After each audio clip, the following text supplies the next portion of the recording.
Hey, what's going on, team? Travis Kennedy here, and today I want to make this video on the acronym M.A.R.C.H. Okay, M.A.R.C.H is a very systematic way of how to approach patients. It's an acronym. Okay, it stands for massive hemorrhage, airway, respirations, circulation, and massive head trauma. Okay, this is a very basic acronym from my past experience and training that I used on every single patient that I approached to keep me succinct and keep my patient assessments in order, and it prioritizes your patient's assessment. Okay, so the first one I'm gonna talk about is massive hemorrhage. Okay, this is self-explanatory. Whenever we approach a patient, we wanna plug the holes first.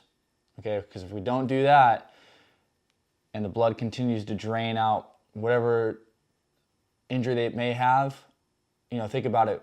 All the blood they lose are losing oxygen as well. So we need to plug those holes. And for me, there's a lot of, you know, medical bandages, Hemcon things that you could buy. And I mentioned in my prior video that North American Rescue is the gold standard when it comes to medical gear.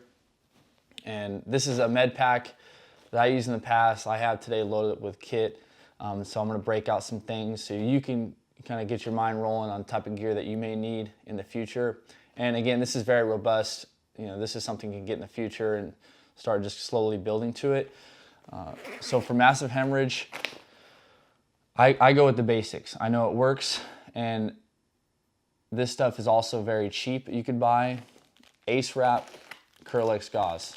Okay, this is just standard Kerlix gauze, and this is just standard Acewrap to make a pressure dressing. Okay, and then we have tourniquet, cat tourniquet. I did a prior video on this. This is the gold standard when it comes to cat tourniquet. You always want these to apply a tourniquet, stop the bleed. Once the bleed is stopped, then you could go ahead and, if you're sitting on the patient for much longer, you could apply a pressure dressing. This is great, okay? I'm gonna open up for it. So here, these are easy. You can pop them, pull it out. So with these, you know, they're to come nice and neat for you, all wound up. The trick here with these is keep them rolled up like this, okay? Is when you go to pack a wound, all right, find where the bleed is, okay? Put pressure on with your fingers, create what they call, you know, what I like to call is a power ball. So just bundle up this a little bit. So you have a nice little power ball, and then just start packing it, okay? Make sure it's finger for finger, so you're just kind of replacing your finger with the gauze, and you're putting pressure right on that bleed, whatever it is, that main artery, etc. Okay? Because if you miss that, you can just continue to pack this in and never stop the bleed and cause more damage than good. Okay, so be cognizant of that.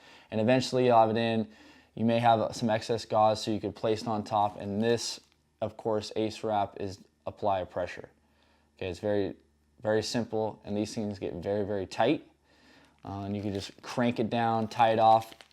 Trick is, do not use these metal little clips here that come with the Acewrap to hold it down. Make sure you tie it off, girth hitch it. Okay, these are not reliable, and they do not hold whatsoever. Okay. So think about that. Kerlix Acewrap, you can buy these online. You can buy this online as well, dirt cheap. Here's some other things. Combat gauze, so these are the things that has some hemostatic agent in it. It could be a bit pricey, so if you have the money, buy it. These are also really, really good as well. I carried a lot of these overseas, and I have them here as well. Here's another example of Guido gauze. It's all these things have hemostatic agents to it. Again, you know, these are the real high-speed ones. If you want to keep it simple, keep it fairly priced, Kerlix and Acewrap, okay? Kerlix gauze, Acewrap is the standard, and tourniquets, and that's will damn near stop any bleed, okay?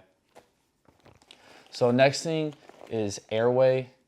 Okay, this is a tricky one and I'm relating this towards civilians where you're not going to be doing any type of major surgical interventions whatsoever. So the biggest thing to think about is, you know, if you approach a patient, do they have a patent airway? So after you plug the holes, now we're assessing down, hey, they have an airway. Are they breathing?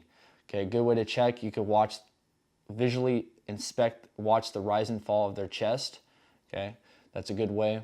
or bending over, putting your cheek near their mouth, okay, and you'll feel it as well, the respirations, and then you count, okay, count for about 30 seconds, and then you can times it by 2, and then you get the respirations per minute, okay.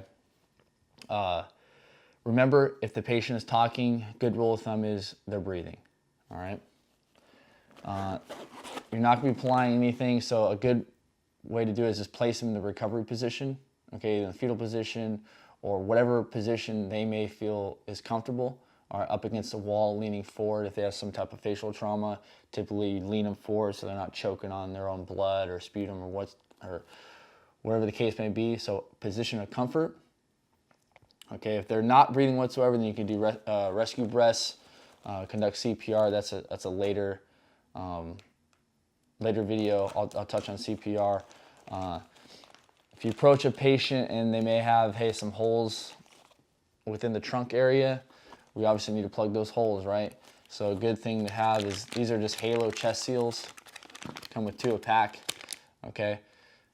You put these on between the neck and the waistline, okay? Even the abdominal cavity, put this over, plug those holes, okay? Always, obviously we check the front side, roll them over, check the back side for an exit wound, because more often than not, there's an exit wound and we need to apply 2, okay? Because the biggest thing, if there's type of puncture wounds from like a knife or a gunshot wound, you may hear a GSW, is that now we need to start worrying about tension pneumothorax, air building up in that chest cavity. So we need to prevent that from getting any worse, okay? So these are great interventions to sustain the patient until further care gets there. All right, so I have other things in here. I have a stethoscope I like to have, okay? Here's some North American Rescue needle decompression 14 gauge needles, okay?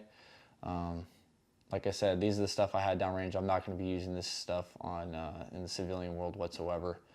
You don't want to risk it. If you have these, I would definitely use these, and then wait for 911 to get there, or an ambulance to get there, and it can do further care.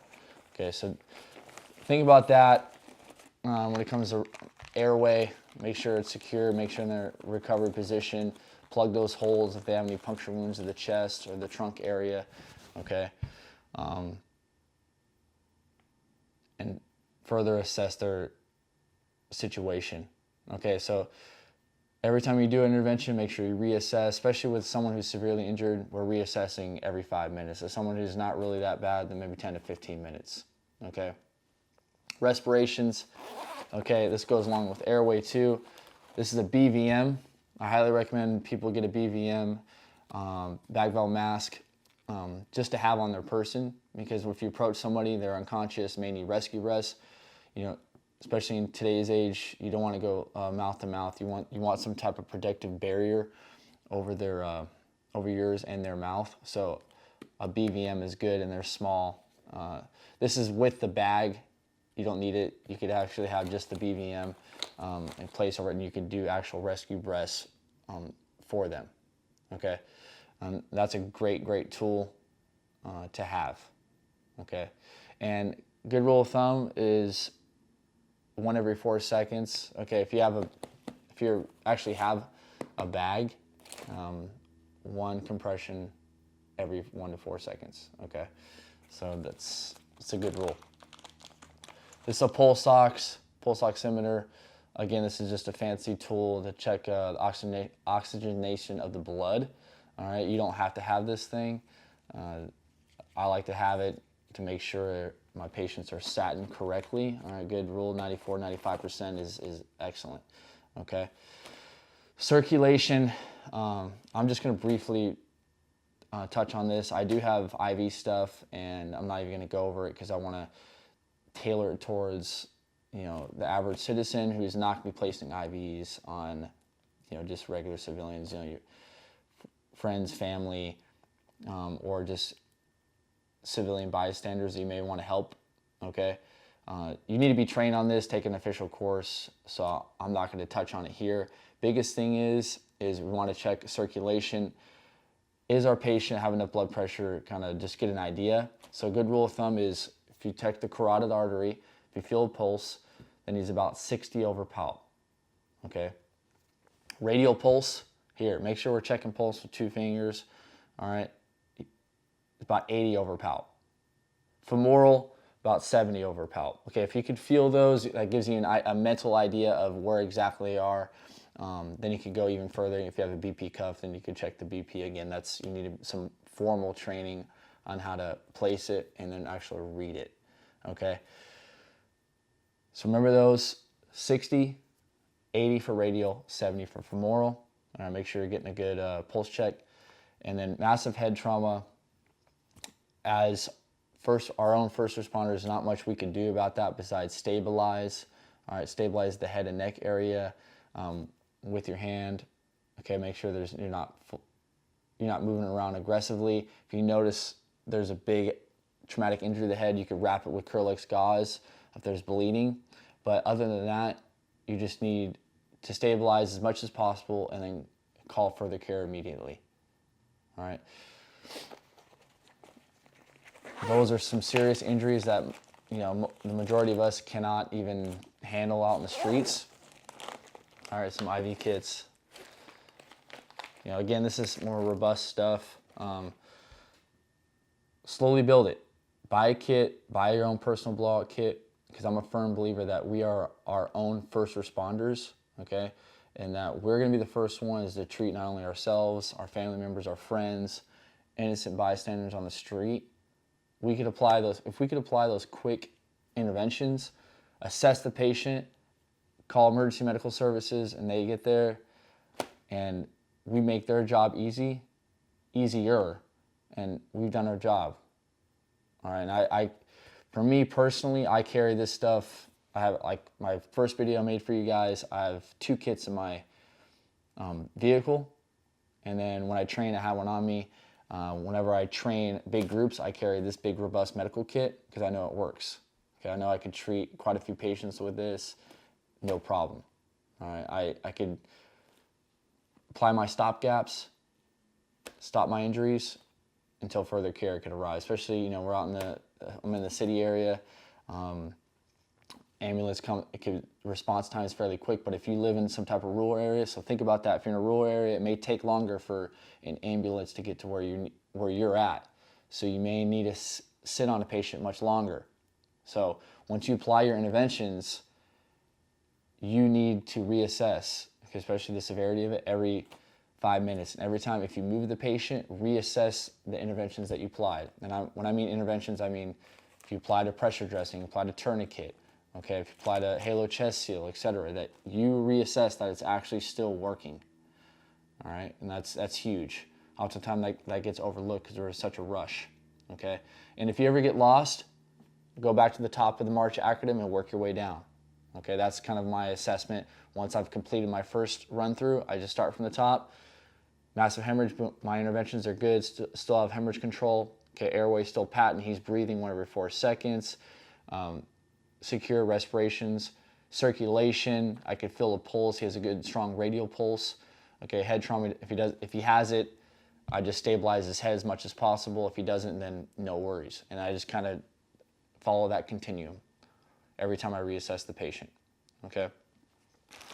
Some other tricks, you could have like a flashlight here to check his pupil reaction. This is a good tool to have, especially for head trauma.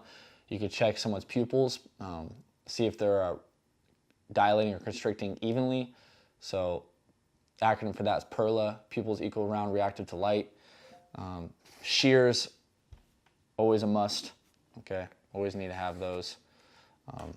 Some things I have in the front here these are just cravats, and these are the old school cravats, Vietnam era things that you can make a sling and swath from. You could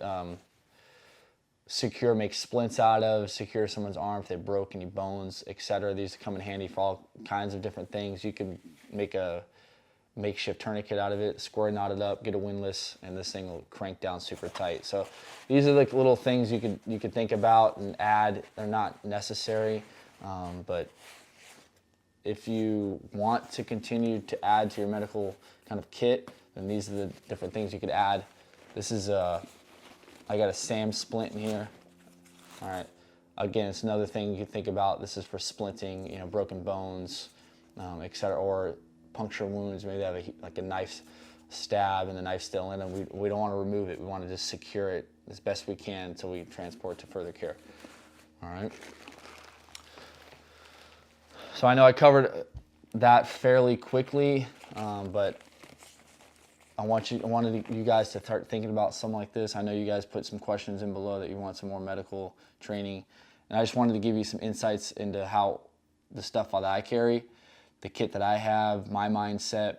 I wanted to throw a simple acronym M.A.R.C.H at you. All right, that way, and every first responder knows that. It used to be called BATS, now it's M.A.R.C.H. It might be something new now. I've been out of the military for over a year now, so they may have some type of new acronym, but at the end of the day, it's all the same. Okay, plug in the holes first, then we're securing that airway, circulation, respirations, and massive head trauma. Okay, so, and that's just a nice, easy continuum, easy acronym that anybody can remember. Go out, get some kit, comment below on this video, let me know what you think, let me know what you want to see more of.